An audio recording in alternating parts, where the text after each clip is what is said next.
Então, nessa ação penal 5035-26315, depoimento do Sr. Newton Sérgio de Souza. Sr. Newton, bom dia. Bom dia, doutor Moura. Sr. Newton, o senhor foi arrolado nesse processo como testemunha. Na condição de testemunha, o senhor tem um compromisso com a justiça em dizer a verdade e responder as perguntas que lhe forem feitas, certo? Perfeito. Eu vou adverti-lo por força de lei que se o senhor faltar com a verdade, o senhor fica sujeito a um processo criminal, certo? Perfeito. Dito isso, eu vou passar a palavra aqui à defesa do senhor Marcelo Odebrecht, que vai lhe formular perguntas. É o doutor que vai formular? Só peço para puxar o microfone. Ah, perfeito. Então tem a palavra, então. É para a defesa de Fernando Reis. Ah, Fernando Reis, tá. Isso, aí depois o doutor Nabu, pela defesa de Certo. Bom dia, senhor Newton. Bom dia. Bem, em primeiro lugar, eu gostaria de saber do senhor, quando que o senhor assumiu a presidência da Odebrecht S.A.?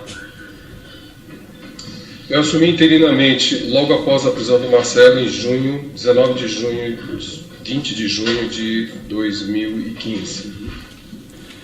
Há um evento nos autos, evento 257, um e-mail, eu vou pedir ao doutor Felipe Carvalho, do meu escritório, que mostre a testemunha. Aqui está uma cópia. Está nos autos, evento 257. O senhor se recorda desse e-mail, senhor Newton? E se o senhor se recordar, se o senhor puder explicar o contexto em que ele se insere? Sim, eu me recordo muito bem desse e-mail.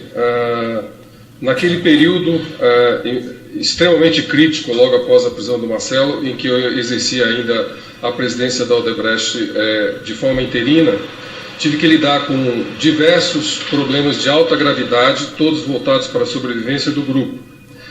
E um deles, vamos recordar que naquele momento não só a Odebrecht passava por uma crise por tudo que estava acontecendo, como também a Petrobras, não só pelo que estava acontecendo, mas pela crise do petróleo. Dentro desse processo, a Petrobras rescindiu o que na nossa visão e na visão dos nossos advogados foi de uma maneira arbitrária um contrato da Odebrecht Óleo e Gás, que era um contrato de perfuração de uma sonda chamada ODNT, que desestruturou todo o processo de financiamento das sondas, que são os navios que a OG tinha em prestação de serviço para a Petrobras. Então isso causou uma situação de extrema gravidade, com risco de levar a empresa à insolvência, como de fato acabou ocorrendo. A recuperação judicial da companhia foi homologada há coisa de 10 dias, uma semana. Então, diante daquilo, a primeira providência que eu tomei quando houve a notícia dessa rescisão foi, oficialmente, de maneira formal, solicitar uma reunião com o presidente Bendini, da Petrobras, para lidar com o assunto e mostrar para ele não só que isso era um processo extremamente danoso para a Odebrecht Óleo e Gás, uma fornecedora, a mais importante fornecedora de serviços de perfuração nacional para a Petrobras, como com a própria relação da Petrobras com o mercado financeiro internacional, porque a estrutura desses financiamentos estava lastreada em o que a gente chama de project bonds, que são bons distribuídos, obrigações financeiras distribuídas no mercado internacional. Com essa desestruturação, isso teria um impacto negativo no custo de financiamento da Petrobras e na destruição de um dos seus fornecedores. Então, por isso, eu pedi formalmente uma reunião no dia 23 ao presidente Bendini e no dia 25 eu recebi essa resposta, em que o presidente Bendini alega, através da sua assistente, que infelizmente, devido à intensa agenda que o presidente tem apresentado, não será possível atender ao pleito.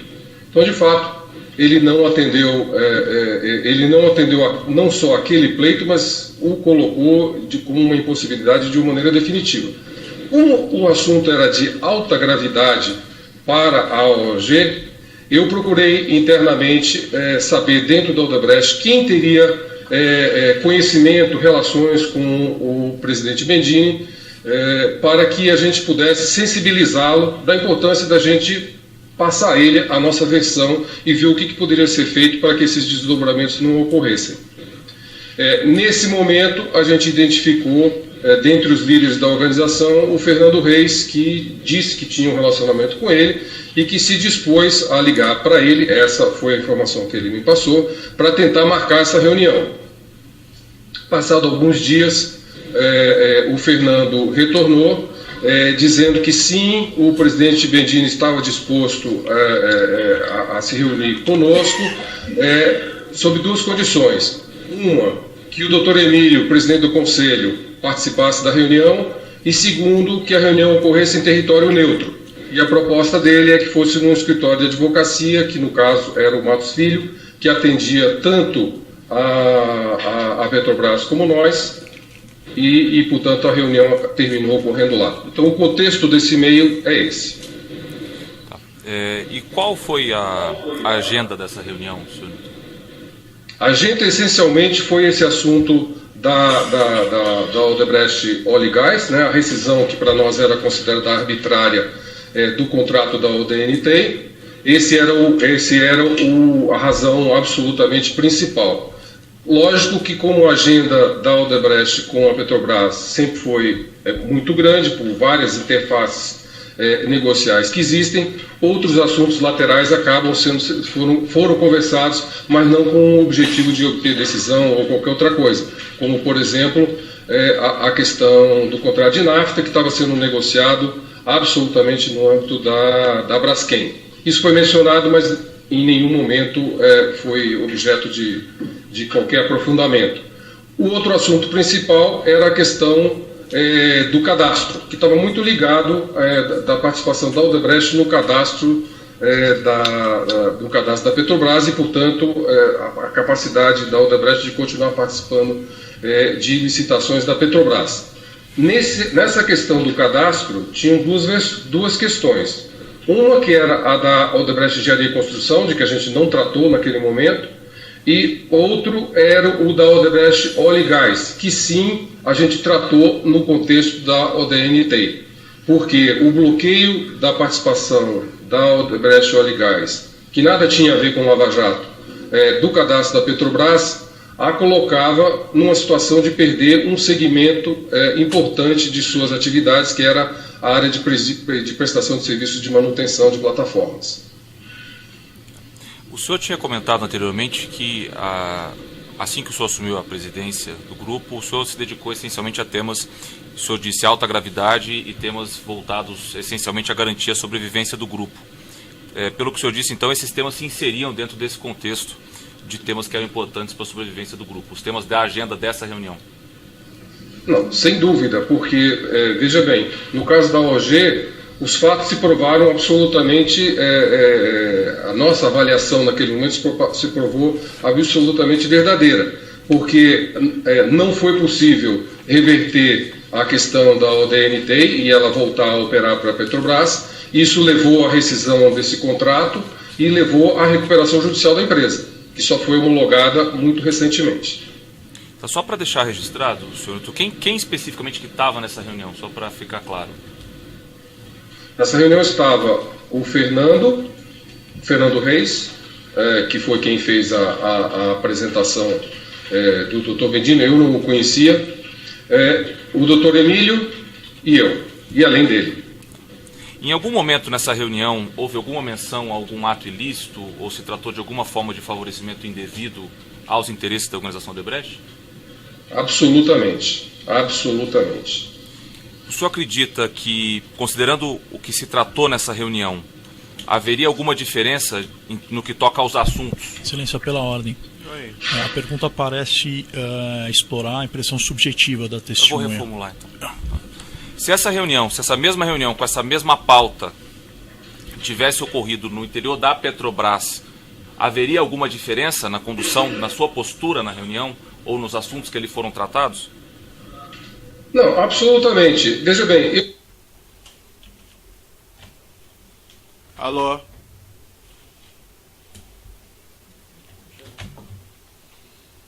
Acho que cortou o nosso som aqui, imagem, não sei se nos ouvem lá.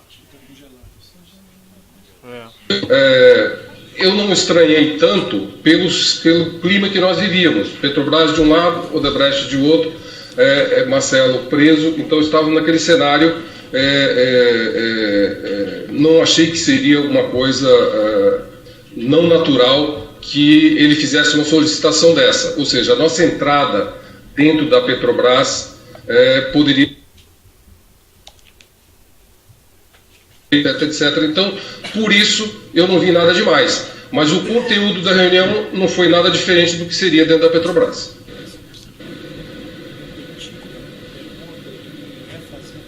A resposta dele veio, só houve o corte, não houve o corte, acho que, do áudio, só o delay. O senhor me ouve normalmente, senhor Newton? Eu estou lhe ouvindo muito bem, doutor Moro. Houve um corte aqui na eu só sua... não entendi. Houve um corte aqui sim. na sua fala, então eu vou pedir para o senhor repetir a resposta, por gentileza. Dessa última pergunta? Essa última, isso, perfeito. Sim, eu entendi que o fato da reunião ser no escritório de advocacia e dentro da Petrobras não alterou o seu conteúdo em nada, absolutamente a mesma coisa. Agora, eu acrescentei e expliquei que, no fundo, quando ele se dispôs a se reunir em um território neutro, no escritório de advocacia, eu não estranhei tanto pelo fato da gente estar, naquele momento, num grande embate. Nossa questão reputacional estava na mídia de uma maneira muito negativa, a Petrobras estava na posição contrária, também tratando da sua recuperação, a nossa entrada dentro da Petrobras poderia trazer algum ruído do ponto de vista de mídia, então me pareceu que era razoável que ele tivesse feito essa solicitação de que a reunião ocorresse num território neutro. Agora, do ponto de vista de conteúdo, não houve nenhuma variação. O que nós conversamos lá é o que a gente conversaria dentro da Petrobras. Quando o senhor aceitou que o senhor Fernando Reis agendasse essa reunião no escritório de advocacia, o senhor sabia da existência do senhor André Gustavo? Eu só vim a saber da existência de André Gustavo dentro do processo de colaboração, quando nós iniciamos as discussões e preparo dos relatos. Nesse momento eu vim a saber. Nunca soube, nunca conheci e ainda não o conheço. Então, só para deixar registrado, o senhor também não sabia da existência de um pagamento pelo setor de operações estruturadas ao senhor André Gustavo, quando do agendamento da reunião? Absolutamente. Naquele momento, quando eu estava ainda no processo de interinidade, eu estava muito concentrado em apagar grandes incêndios. Dr. Emílio já havia dado uma ordem de que, se houvesse pagamentos, se antes havia algum pagamento indevido, que isso estava absolutamente proibido doravante. Então eu me concentrei na atuação empresarial. Nós tínhamos um grande problema, esse grande problema da OG, e tínhamos um outro, que era o problema do gasoduto sul-peruano, que era um project finance extremamente crítico para a organização, cujo roadshow estava em andamento e que eu estava concentrado em transformar isso em realidade. Era um projeto de 7 bilhões de dólares no Peru e que, se a gente perdesse, seria muito danoso. Viemos, de fato, a perder por tudo que aconteceu depois, mas essas eram as concentrações que eu tinha no momento. Sobrevivência, sobrevivência, sobrevivência. Sem mais perguntas, senhor. Obrigado. A defesa do Sr. Marcelo Odebrecht. Só puxar o microfone, tá? Está bem ali. Bom dia a todos, em especial ao eminente magistrado, ao eminente procurador, eminentes colegas advogados presentes.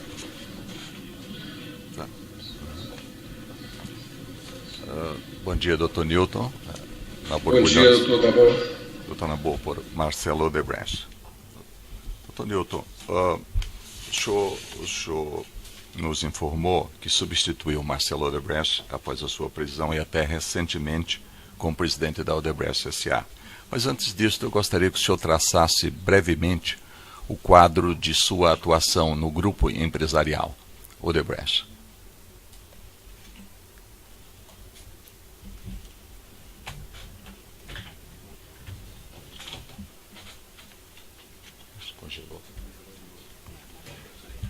Vamos retomar a ligação. 2, 2, ponto 3, 1, 7, 5, 2.